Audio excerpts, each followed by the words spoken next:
Hello, everyone, and welcome to Beyond the Bio, the podcast. My name is Wendee Lee Curtis, and I will be your host for today's podcast episode. I am a professional MC, host, moderator, and Broadway keynote speaker for a Gotham artist, and also for multinational Fortune 500 companies. And it is my distinguished pleasure to be here with all of you today. My guest for today is Shabnam Mogharabi. Shabnam Mogharabi is an entertainment entrepreneur, author, and journalist with more than 20 years of experience in media and storytelling. She is a lifelong student of positive psychology and an expert on how to create socially impactful and entertaining content. Shabnam believes that embracing the power of joy is an act of rebellion. And in her insightful interactive sessions, she shares practical tips about what it takes to truly bring more joy into your life, both personally and professionally. Please welcome to Beyond the Bio podcast, Shabnam Mogharabi. Well, hello. Thank you for having me. I'm excited to be here. Same. We've got to stop meeting like this. We've now met via podcast a couple of times. The next time I'm on the West Coast and you hear a knock at the door, it's going to be me. I love it. Let's do it. We can hang IRL. So rare these days. Perfect. You know, I come from a spiritual practice that talks a lot about fundamental happiness. And so what you speak about actually is so deeply resonant to me and pertinent. It is incredibly pertinent to the times that we're all living in right now. How would you define joy and explain its significance in our lives?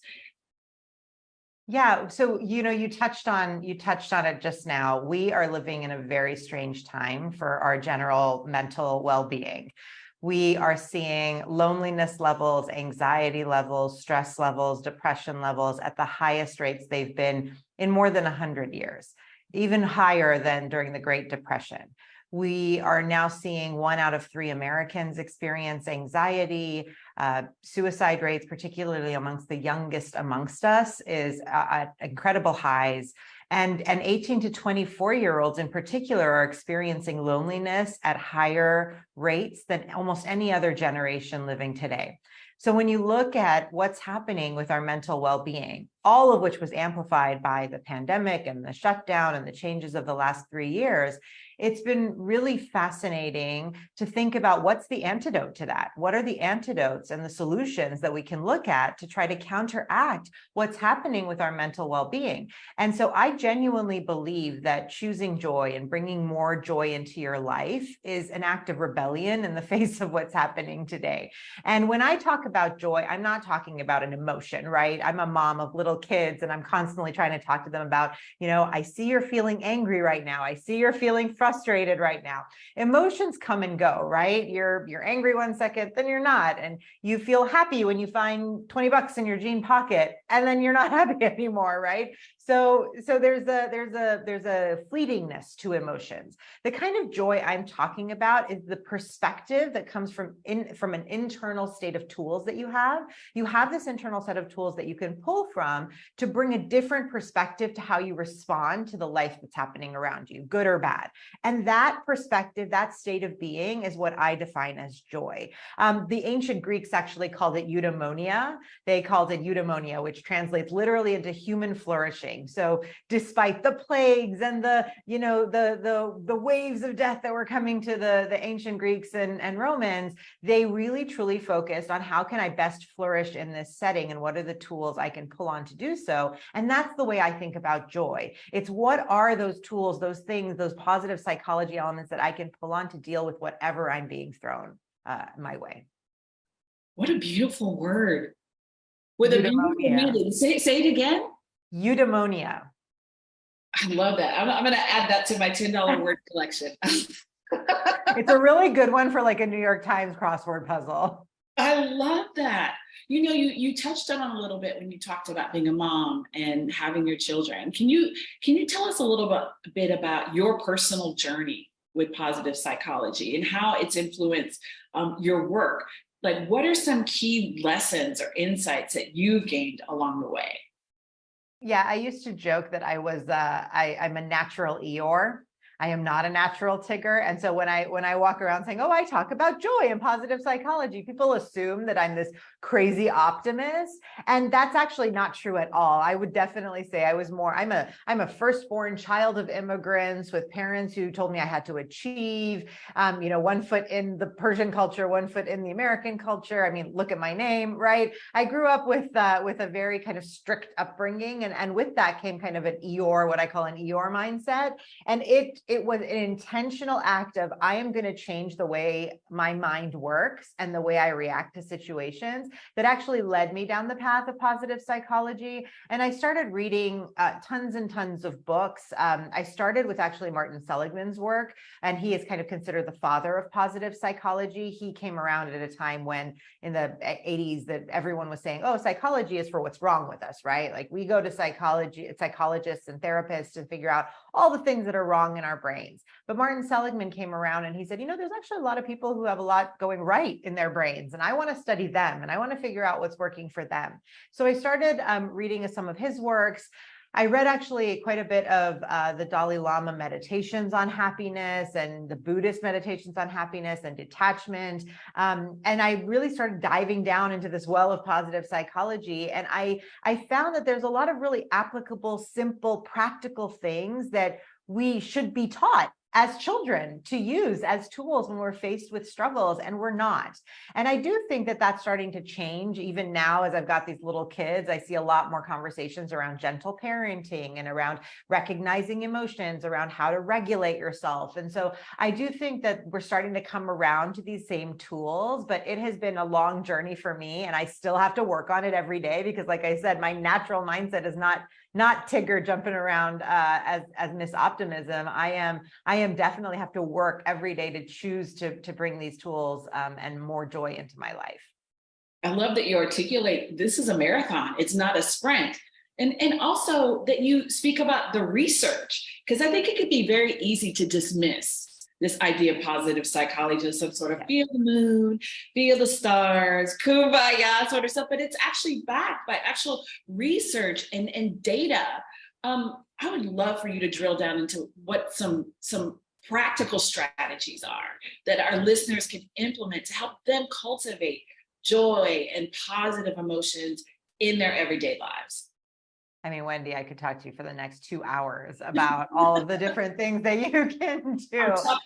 But you did, right? But you did hit the nail on the head. There's a lot of research here. And I think there is a little bit of a pushback against, this umbrella term of toxic positivity, right? Just look on the bright side, be optimistic. It's so dismissive of the real human experience that we all have, which is to have highs and lows and good days and bad days and losses and struggles. And so, the type of positive psychology I'm talking about doesn't disregard that. It's not about look on the bright side every day. It is backed by tons and tons of research around what are the things that our brains respond to. How do we re-hardwire the synapses in our brain to think differently about different stimuli that are coming towards us?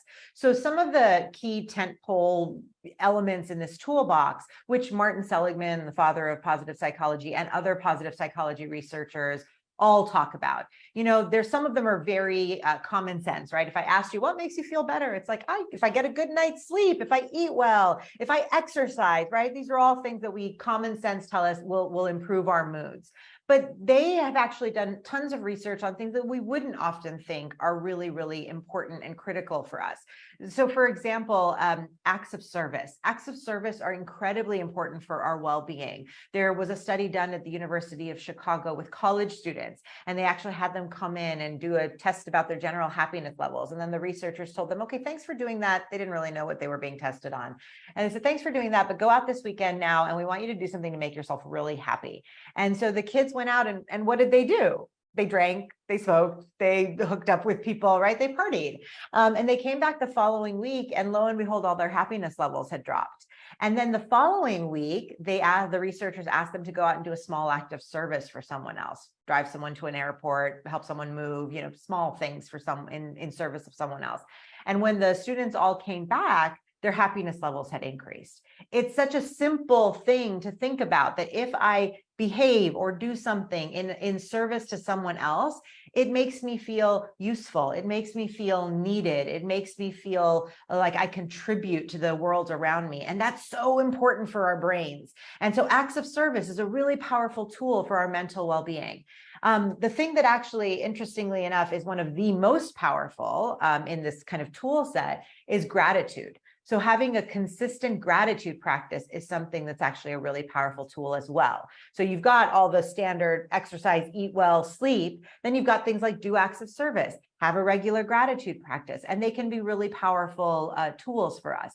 So two of the activities or things that I really like to have people do that I think is a simple one that can really change your mindset is one is a gratitude activity. So this is something that I do with folks all the time. I think it's really powerful. Is I usually ask people to do kind of a little meditation on someone who's had a really meaningful influence in their life.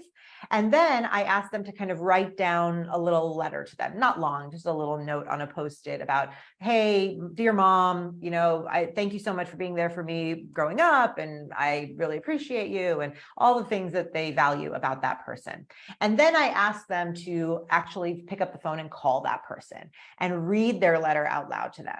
And the difference between writing it down and saying it to someone else is you actually see the impact on the other person. So it becomes not only an expression of gratitude in your own brain, because you've done the work of expressing the gratitude, but you've also now done a service to someone else where they are feeling valued. And so it's a really beautiful practice. And if you do that several times a year, it can really change your entire mood.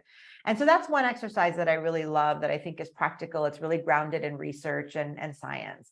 The other thing that I think is really important is to recognize the small moments of joy, the small things that bring us those moments of, oh my God, awe and wonder. And, you know, there's a lot out there around, you know, find places to see a sunset or something like that. But one thing that I tell people to do, and I actually do this with my 3-year-old, is I tell them to stop for beauty emergencies. So stop for beauty emergencies. So we will be walking down the street and we'll see a mural painted on the wall. And I will tell my 3-year-old, oh my goodness, beauty emergency, we need to stop.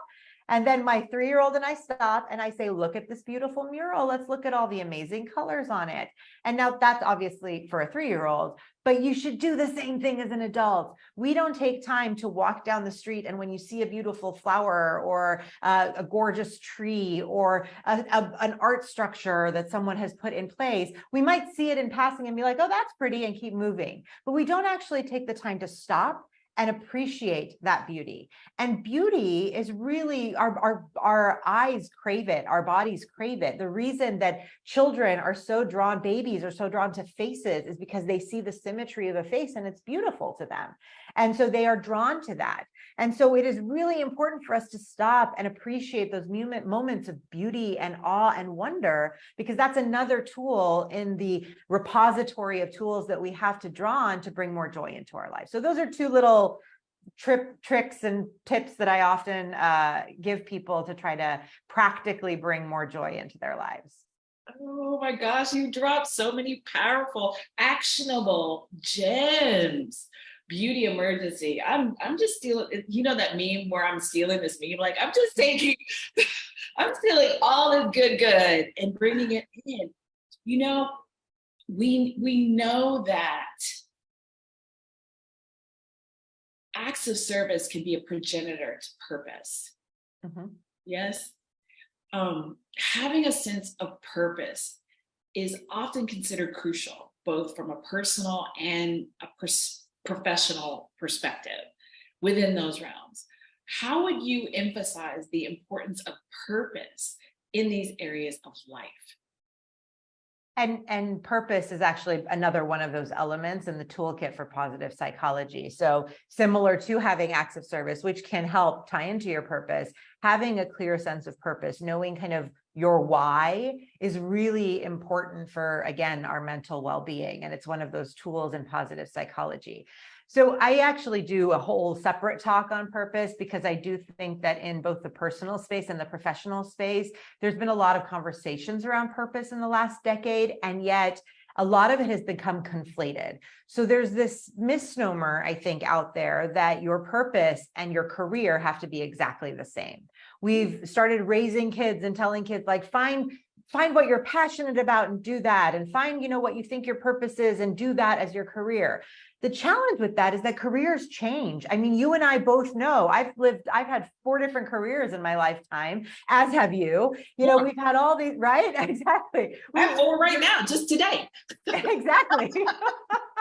So careers change, companies come and go, jobs come and go. Your company might downsize, your company might shut down, you might get laid off, you might get promoted. Your job changes over time. Your career changes over time. You might not be satisfied in your job and decide to change it. So if you intertwine your job and your purpose, then you're always set up for disappointment when that job and career changes, because you think, oh my God, I'm not living my purpose. And the folks who I think thrive the best are the ones who say, my career is here, my purpose is this. Sometimes those 2 things will overlap, and I'll be able to live my purpose while doing this great work that I'm doing.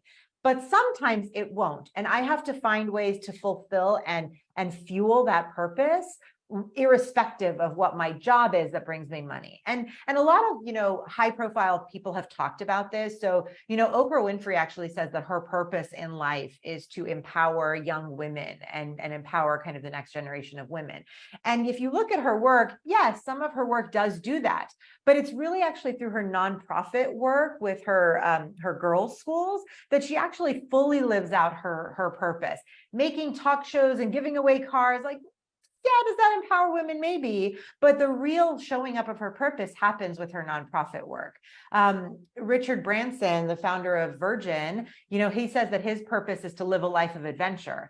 And yes, he built this company that does airplanes and rocket ships and things like that, which does lend itself to adventure. But in his personal life, it's what he does: skydiving and deep sea scuba diving and jumping off of cliffs and so on and so forth. It's those things that give him that sense of adventure in his life. It's not the things he does for his company. And so I do think it's really important to think about, what are the spaces where my purpose can show up that are not necessarily tied to my job or career? And if it does, great, you're really lucky. And if it doesn't, how can I find ways to fuel that? Because it's so important for our brains to have that sense of, why am I doing what I'm doing? How does this tie to my values? How does this connect to that?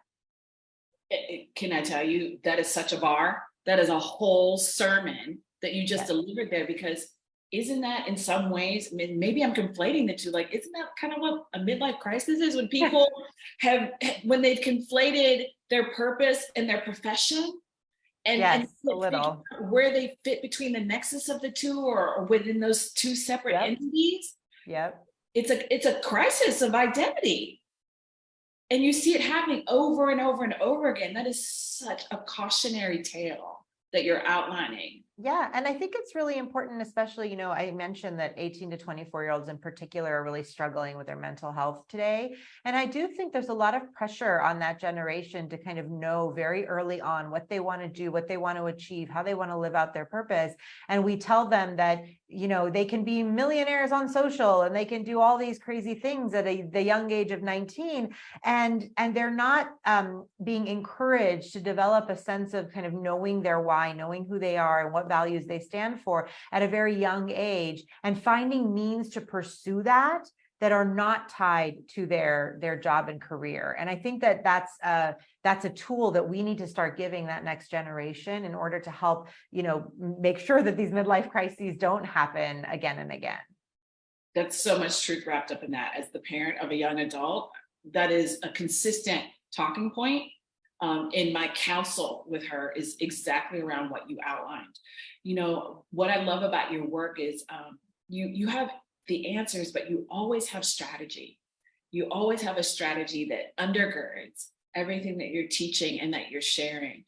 Invariably along the journey of finding purpose, there are going to be setbacks and there are going to be uncertainties. That is a certainty, that there will be uncertainties and setbacks. What advice or strategies would you offer to individuals who may be struggling to find their own personal roadmap?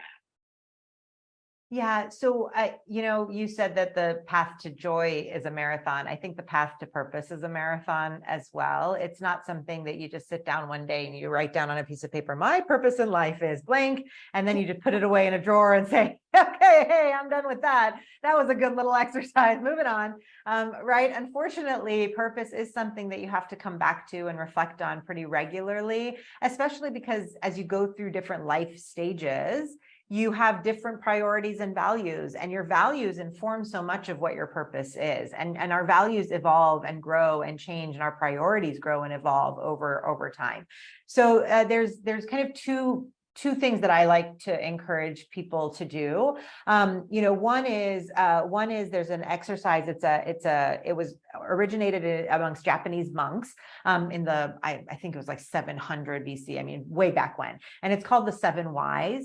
And essentially, it's a technique to get to a seat of truth. That's what this exercise is about. And basically, what it is that you think about something, you reflect on something that's challenging you or is difficult for you. I usually start with something like, what's something that's stressing you out this week? And someone will inevitably give an answer that's pretty rote. Oh, I've got this major deadline at work, right? And then you ask yourself 7 whys about that, right? Like, well, why is that stressing you out? And then they'll answer that question. Well, why that? Why? And by the time you've asked why 7 times, you start to get to a seed of truth. And what I found repeatedly in this exercise, that seed of truth is it comes back to a relationship element. So for example, you might say, I'm stressed about a deadline at work. And by the time you ask your 7 whys, someone has said, oh, it's because I want my boss to be proud of me, because I want to do well at my job, because I want to, I'm the breadwinner at my family, and I'm the primary earner. And then eventually at the end of the 7 whys, someone says, well, because I want my kids to be proud of me and the legacy I leave behind them.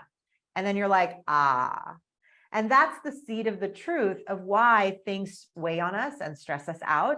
And it's often relational. And it's that kind of thing that can help us get to those seeds of truth that lead to what is our purpose. So then maybe your purpose is to leave a legacy for your kids that your kids can be proud of, or live a life that your kids can be proud of, right? So how do you get to those seeds of truth? So this exercise of the 7 whys is something that I tell people to do all the time, and not just do it one time, but to literally do this as almost like a meditative exercise every few months. Think about something that's just been weighing on you for a couple of months, and how can you actually invest some time in thinking about what's the seed of truth underlying your angst about that.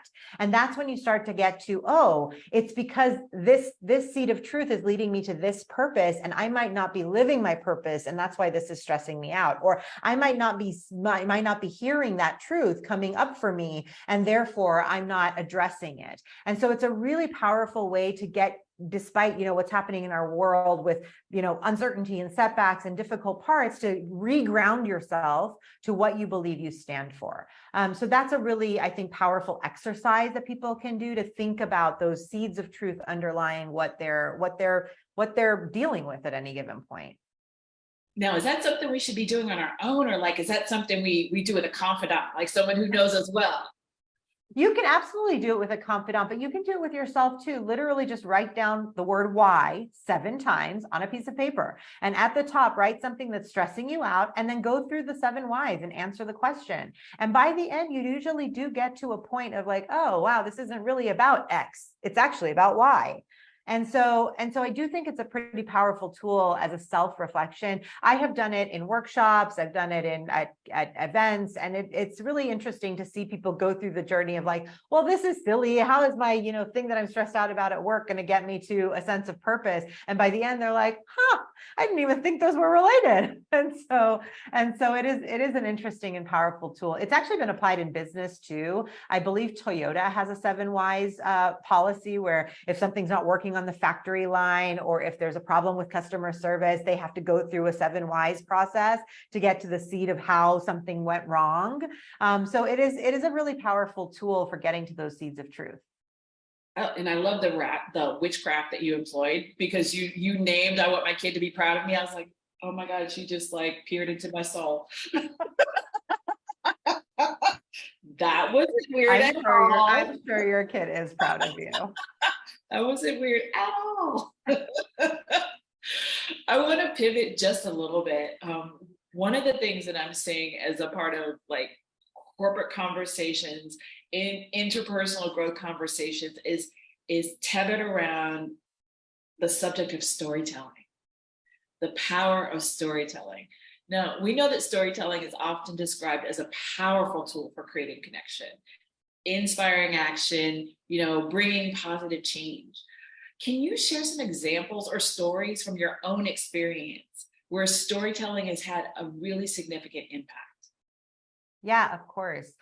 And you're right. Storytelling is an incredibly powerful tool. I think people often dismiss storytelling as this art form that some people just don't have the skill set for. And I don't think that's true. I think as human beings, we naturally are drawn to stories. We've been telling stories since the beginning of time. It's how we learn our ABCs. It's how we learn values and the right and wrong. It's truly a really powerful tool at our disposal. And it's also, there's, I love science and research. There's a lot of research and science about how good storytelling is for us, right? It improves our memory. It improves our recovery rates when we're ill or in a hospital. They've even done studies with ex-inmates and found that people who joined a book club and participated in storytelling groups had a 40 percentage point lower recidivism rates than ex-inmates who did not participate in storytelling groups. So it's a really powerful tool for helping us connect with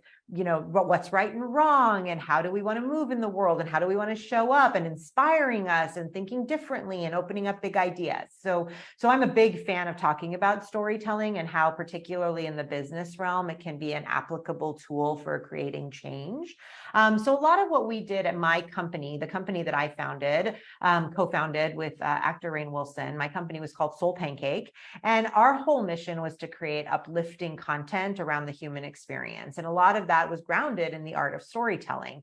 And so we did a lot of amazing series and work.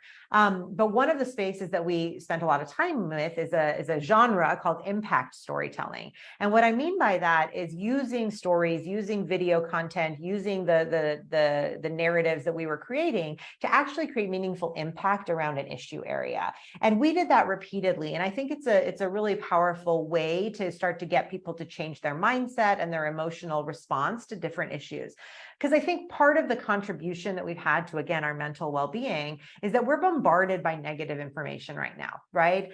Climate change and, the war in Ukraine, and people are getting shot in schools. And it feels like so much and so heavy. And yet you want to help, you want to be able to be moved to do something. And yet you feel overwhelmed by how many options there are and what change can I actually make?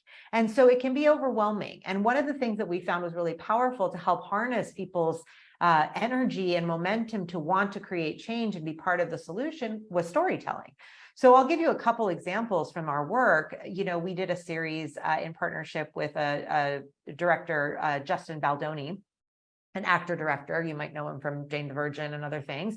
But he did a series for us called My Last Days. And despite us talking about joy and upliftment, it was about people who had a terminal diagnosis and how they actually changed their choices in their final days. And so we thought there was something really powerful about what could be learned from that. And we created a series of videos, and one of the videos went viral. It was about a young singer-songwriter named Zach Stobiak, and his story went viral. And what ended up happening was, what we saw was that people on social were just constantly commenting, saying, "Oh my God, how can we prevent this from ever happening to another teenager again? This is awful, da, da, da." And so we ended up doing a partnership with Rock the Cause, which is a music organization, to take one of Zach's songs. He was a singer-songwriter, and anyone who downloaded it, the proceeds would go towards cancer research for his specific type of cancer. And it ended up raising nearly $1 million for cancer research because people were so moved by the story of Zach.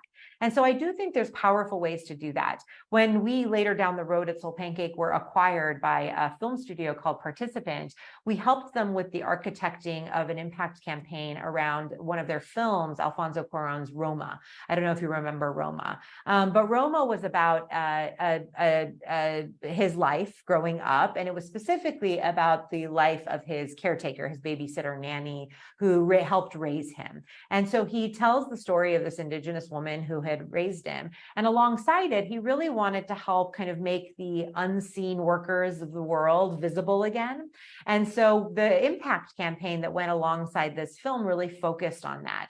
And there were screenings, there were short videos, there were, we did campaigns around kind of how to support people who are domestic workers who may not have a kind of rights to time off and medical services and so on and so forth. And what ended up happening was, as a result of this Impact campaign, in Mexico, they implemented a domestic workers bill of rights that gave domestic workers a certain set of bill of rights. And that same bill of rights was introduced by then Senator Kamala Harris in Congress in the United States. And so there was real meaningful action that came out of this Impact campaign that we did alongside the story.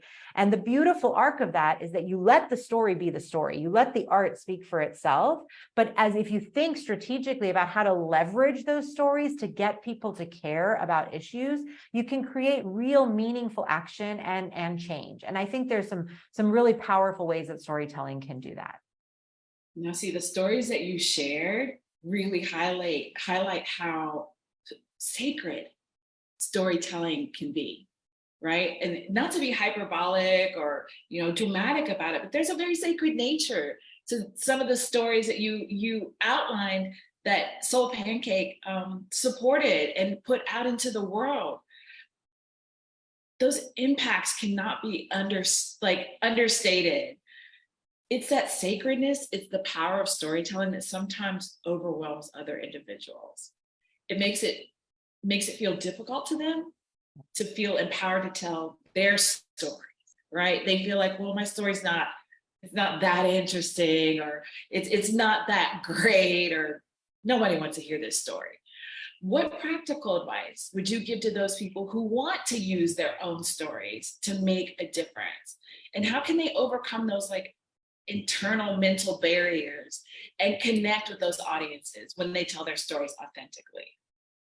Yeah, it's so funny. It is something, as kids, right? When we're kids, we're told to tell stories, draw stories, write stories all the time. And all kids do it. All of us do it. And yet somehow, as we get older, we're put into these boxes of, now you're an accountant and you're a this and you're a that. And therefore we tell ourselves, oh, I'm not an artist, therefore I can't tell a story. And that's not true. Again, I genuinely believe it's in our DNA. And so, the three things that I really try to emphasize when I tell people, if you want to exercise this muscle of storytelling and practice it, is, one thing is know the rules, right? There is an art to storytelling, but there is also a science to it. All stories have beginning, middles, and end. All stories have main characters. Actually, one of my favorite storytellers in the world is Pixar, and the creative founder of Pixar, Ed Catmull, wrote a book called Creativity Inc. And his whole book is about how to implement a framework of creativity and start to implement like creative thinking into any business environment, no matter what your background. And many former workers have come out of Pixar saying, here are the rules of storytelling that Pixar always follows. And so I genuinely believe there's some science to how to tell a good story that I think it's worth investing the time to learn if you want to kind of embark in this way. The second thing I tell people is to really focus on finding their voice. And what I mean by finding your voice is to think about something that as an experience you've had and no one else is saying, right? So the intersection of those things, something as an experience that you've had that no one else is saying, that intersection is your voice. And so if you spend some time thinking about what do I stand for? What are my values? What's my voice? And learning the kind of science of storytelling, the creative muscle will start to show up. It'll be refreshed and rejuvenated from childhood because it's intrinsic to all of us. And then the third thing that I tell people is, once you've done that work and you've really thought about what's my voice, what am I trying to say, how have I done the work to understand what makes a good story, the third thing that I tell people is to try to start with a moment. Right? Think about a moment, a single moment that is impactful, and really delve into that as kind of their first starting point. There's a little acronym that I use for the types of moments that really resonate for people. It's EPIC, EPIC. E stands for elevation, moments that kind of elevate you and take you out of your ordinary. They break the script, right? When you're walking down the street and you suddenly, see something random on the sidewalk, you're suddenly like, oh, what is this odd, weird, odd-shaped box here? And it breaks the script of your routine and ordinary day, right? What are the moments that elevate you? So E is for elevate. The second P is for pride, and pride really stands for courage and recognition and kind of bravery. And that moment of pride is what the hero's journey is always based on, right? Like, what are the moments that encourage us to really show a moment of courage and bravery? The third is insight. I is for insight, and that's usually those aha moments. It's the things that Oprah always talks about. I'm a big Oprah fan, but the things that Oprah always talks about, those aha moments that make her go, oh my God, I've never thought about it that way. It's a truth that you suddenly trip over. Those kinds of moments are really resonant and relatable for people as well. And the last is connection. The C stands for connection, because there is a level of intimacy and vulnerability in storytelling that if you can find something that allows you to have a shared struggle with someone else, that also can be a really powerful moment. So moments of elevation, moments of pride, moments of insight, moments of connection, those moments in our lives can actually be the seeds that you can start with to build great stories. And it's knowing that those four things can actually really connect with other people that can help us create a narrative around ourselves. So don't be intimidated by storytelling. Don't be intimidated that, oh, I'm not an artist or creative. I genuinely believe that anyone can find their voice and figure out a way to express themselves as a storyteller. Shabnam, that was epic. See what I did there? I did. No, I love it. And as you were explaining it, like that nexus, we all have, if you live long enough, you've got some stories. Mm-hmm. If you're human, part of the human experience is living daily, weekly, monthly, yearly, these stories. So that is so exciting to me. And it's a powerful way of connecting as like life to life, human to human. Yeah. In a way of shared empathy, which I think the world could use so much more of. When we connected last week, we actually had a really interesting conversation around self-care. We did. I've actually titled this segment "Self-Care: A Cautionary Tale." You had you had what I think honestly could be called a hot take around self-care. And I was like, I kept leaning in. I was like, wait, say more. Wait, what? This is revolutionary. This take that you have around self-care. There's a huge popularization around self-care, but you see something that I think other people haven't quite pinpointed yet, which is that there's a potential downside that exists when individuals focus solely on individual self-care. Yeah. What is that? Oh goodness, I'm going to get canceled or something. Yeah, I do have a bit of a hot take on self-care. So I love getting a massage and getting a pedicure and taking days for myself. Self-care is awesome. I'm not saying self-care doesn't have a place and it's not a great tool for rejuvenating ourselves. But I think the needle has leaned far too one-sided on the self-care spectrum. We have suddenly, all I see, it feels like these days on Instagram is normalize self-care, normalize taking days off for your mental well-being, normalize, saying no to events, normalize cutting people out of your life, normalize XXX in this umbrella of self-care. And all I see when I read those things is red flags. Because the minute that you prioritize self-care over other people care, you eliminate access to community. You eliminate your access to community. And community, a sense of belonging, a sense of connection with others, is hands down our strongest antidote to loneliness, isolation, and mental distress. Hands down. And so I genuinely believe that this decline in mental health is directly correlated to the increase in social media, which emphasizes isolation, because if you have someone who passes away who's near and dear to you, I can just write RIP heart heart on your post and feel like I've shown up for you. But the reality is, when I was a kid and someone passed away in our circle, my mom, we went and visited them. We sat with them. We took them food. We were calling and checking in on them every single week. We showed up for our community members in a very different way. So the increase in social media has led to more isolation. And we've also had a simultaneous decline in gatherings. Fewer people are members of organized religion and going to church. Fewer people are members of clubs, bowling leagues, and Boy Scouts, and so on and so forth. Fewer people are joining groups.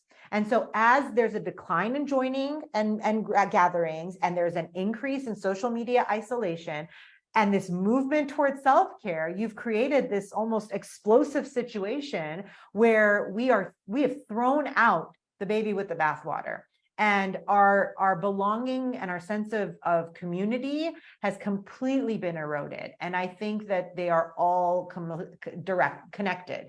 And I think that, we've got to focus a little bit more on other people care, not self-care. I totally see myself in what you just described. And it really wasn't until we had that conversation, this propensity that I have for turtling in the name of self-care, was me self-isolating, was me setting myself apart from community. Thank goodness I'm surrounded by Leo women who are having none of it, who will show up on my doorstep uninvited, who will come in guns blazing, and excuse the expletive, will say to me, "Girl, bring your ass. Bathe. We're gonna sit out here while you bathe, because we know you haven't bathed in 4 days. Go on and bathe, put something on, we're going out to dinner." So I think there's so much truth in that.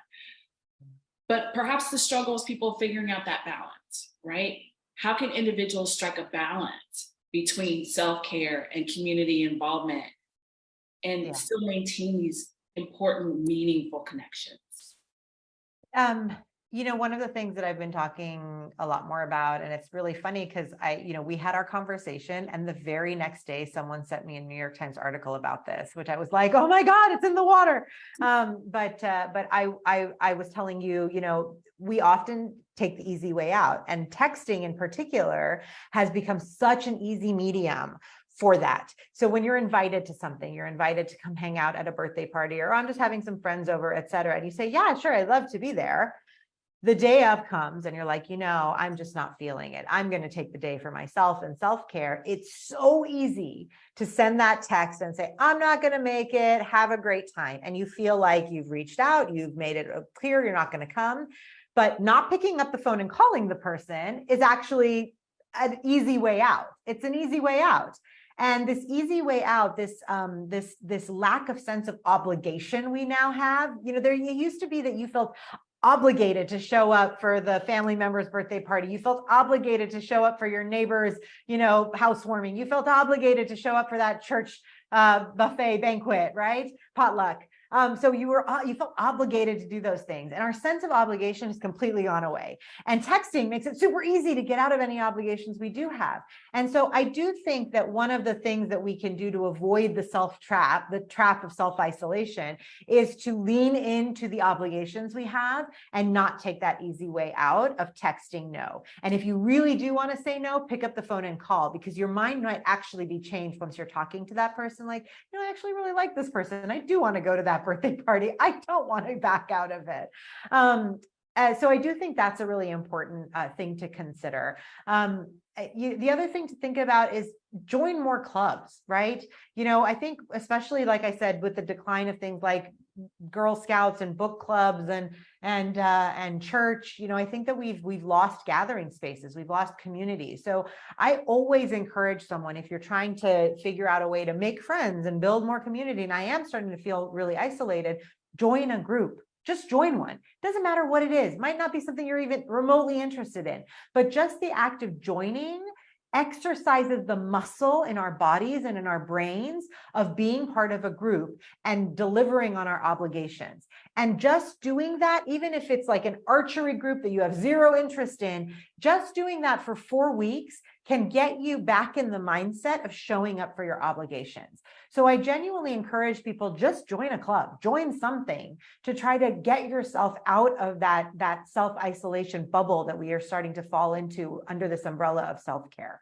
I think it's a really important thing that we've thrown it out. We've said, oh, self-care, self-care, self-care, and out with it has gone any sense of the importance of community and belonging. I'm awash. I'm like the anti-self-care person suddenly. No, I'm trying to gather myself because it's so true. And the fact is when we do those things, when I've done those things, I become more deeply myself. I become so much more connected to myself when I start to move in that way around connection.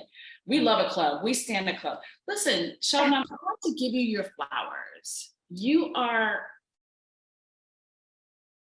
changing lives. I don't know if you feel that, if you have that awareness that every time you go out and you stand in front of these rooms, that there is a ripple of healing and enlightenment that happens in that space because of the work that you do.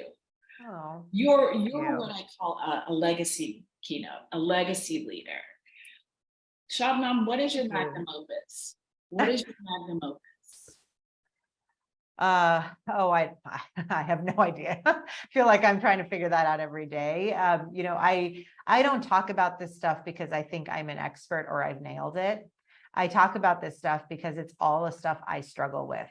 I struggle with making an intentional choice to bring joy into my life every day. I struggle with, okay, well, if I'm not working at this, then am I living out my purpose? I struggle with, how do I express my creativity in a better and stronger way? I struggle with, let me just text and say I'm not going to make it to that, even though every time I go, I always enjoy it, right? So I struggle with all of these things myself, which is why I like to talk about them, because I feel like unless we bring it to the surface, it's impossible to implement into your life.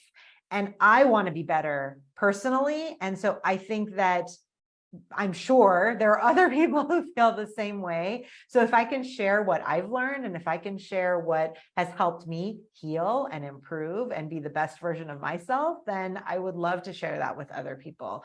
I remember when we were talking a little while back, I said, like, we've thrown the relationships out and it all comes back to relational and so on and so forth. But if that was the one thing that I would leave people with, it is just how important through all of this, joy, purpose, self-care, and belonging, relationships are at the core of all of it.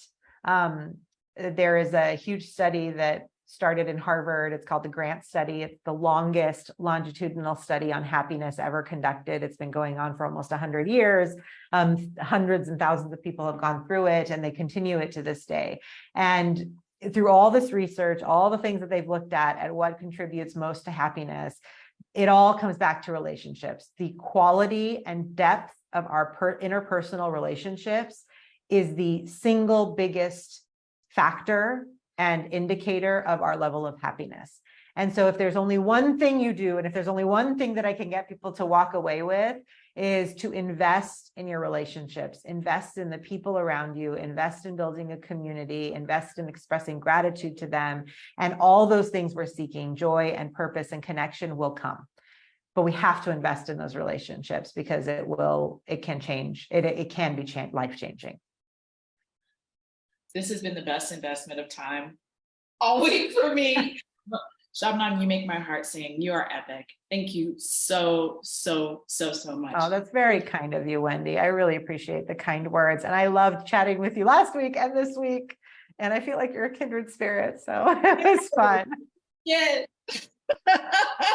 Awesome. Shabnam Mogharabi, thank you so much. You are epic.